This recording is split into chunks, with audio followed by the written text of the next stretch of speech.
అందరికీ నమస్కారం అండి. మరి ఈరోజు స్వాతంత్ర సమర యోధులు బ్రిటిష్ సామ్రాజ్యాన్ని గడగడలాడించినటువంటి తెలుగు బిడ్డ, తెలుగు తేజమైనటువంటి అల్లూరి సీతారామరాజు గారు 127వ జయంతి సందర్భంగా మరి ఇక్కడ ఈస్ట్ నియోజకవర్గంలో వెలగపూడి రామకృష్ణ బాబు గారు నియోజకవర్గంలో మరి గవర్నమెంట్ వారు ఆధ్వర్యంలో మరి ఇక్కడ కార్యక్రమం చేయబడడం జరిగిందండి. ఈ కార్యక్రమంలో పాల్గొన్న మరి రామకృష్ణ బాబు గారికి, కలెక్టర్ గారికి, అలాగే జీవీఎంసీ కమిషనర్ గారికి, మేయర్ గారికి, డిప్యూటీ మేయర్ గారికి, ఫ్లోర్ లీడర్ గారికి అందరికీ కూడా నేను పాల్గొన్నటువంటి అధికారులందరికీ మరి పేరు పేరున నేను నమస్కారాలు తెలియజేసుకుంటున్నాను. మరి ప్రతి ఒక్కరు కూడా ఈ దేశం కోసం త్యాగం చేసినటువంటి మహనీయుల్ని మనం గుర్తించుకోవాల్సినటువంటి అవసరం ఉంది, భవిష్యత్ తరాలకు తెలియజేయాల్సినటువంటి అవసరం ఉంది. కనుక క్రమం తప్పకుండా జయంతి వర్ధంతి కార్యక్రమం చేయాల్సినటువంటి అవసరం ఉందని చెప్పి ఈ సందర్భంగా తెలియజేస్తున్నాను. అలాగే ప్రతి ఒక్కరు కూడా ఈ పోరాట పటిమని, అల్లూరి సీతారామరాజు గారి యొక్క పోరాట పటిమని సమాజ శ్రేయస్సు కోసం అలవాటు చేసుకోవాలని చెప్పేసి ఈ సందర్భంగా తెలియజేస్తున్నాను. ముఖ్యంగా పౌర సమాజం, యువత.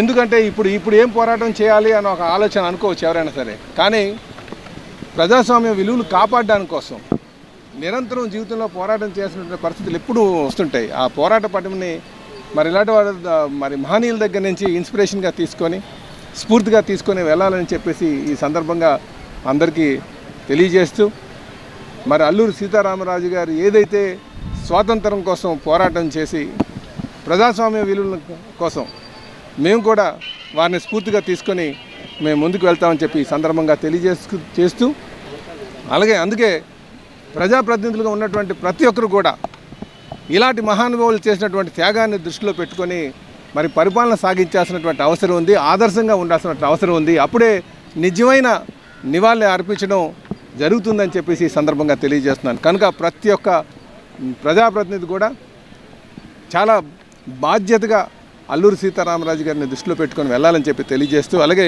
ఇంకా మాకు ఎంత గర్వం అంటే ఉత్తరాంధ్రకు సంబంధించినటువంటి వారు. ఎందుకంటే ఉత్తరాంధ్ర అనేది ఈ మధ్యన ఎక్కడ పడితే అక్కడ వినిపిస్తుంది. ఈ ప్రాంతం నుంచి ఈ దేశం కోసం ప్రాణాలు త్యాగం చేసినటువంటి మహనీయుడు అల్లూరి సీతారామరాజు గారు. వారి కోసం ఖచ్చితంగా భవిష్యత్ తరాలు గుర్తుండేటట్టుగా అనేక కార్యక్రమాలు చేపడతామని కూడా ఈ సందర్భంగా తెలియజేస్తున్నాం. అలాగే అటు భోగాపురం ఎయిర్పోర్ట్కి మరి వారికి గుర్తింపుగా మరి ఆ ఎయిర్పోర్ట్కి నామకరణం చేద్దామనేది ఆలోచన కూడా ఉందని చెప్పి ఈ సందర్భంగా తెలియజేస్తూ, ఇంకనూ వారి యొక్క స్ఫూర్తిని యువతలోని, పిల్లల్లోని నింపడానికి కూడా మా ప్రయత్నం చేస్తామని చెప్పి ఈ సందర్భంగా తెలియజేస్తూ, ఈ చక్కని కార్యక్రమం ఏర్పాటు చేసినటువంటి అధికారి యంత్రాంగం అందరికీ కూడా పేరు పేరున నా నమస్కారాలు తెలియజేసుకుంటూ, ముఖ్యంగా మా ఈ శాసనసభ్యులు రామకృష్ణ బాబు గారికి ధన్యవాదాలు తెలియజేస్తూ తీసుకుంటాను.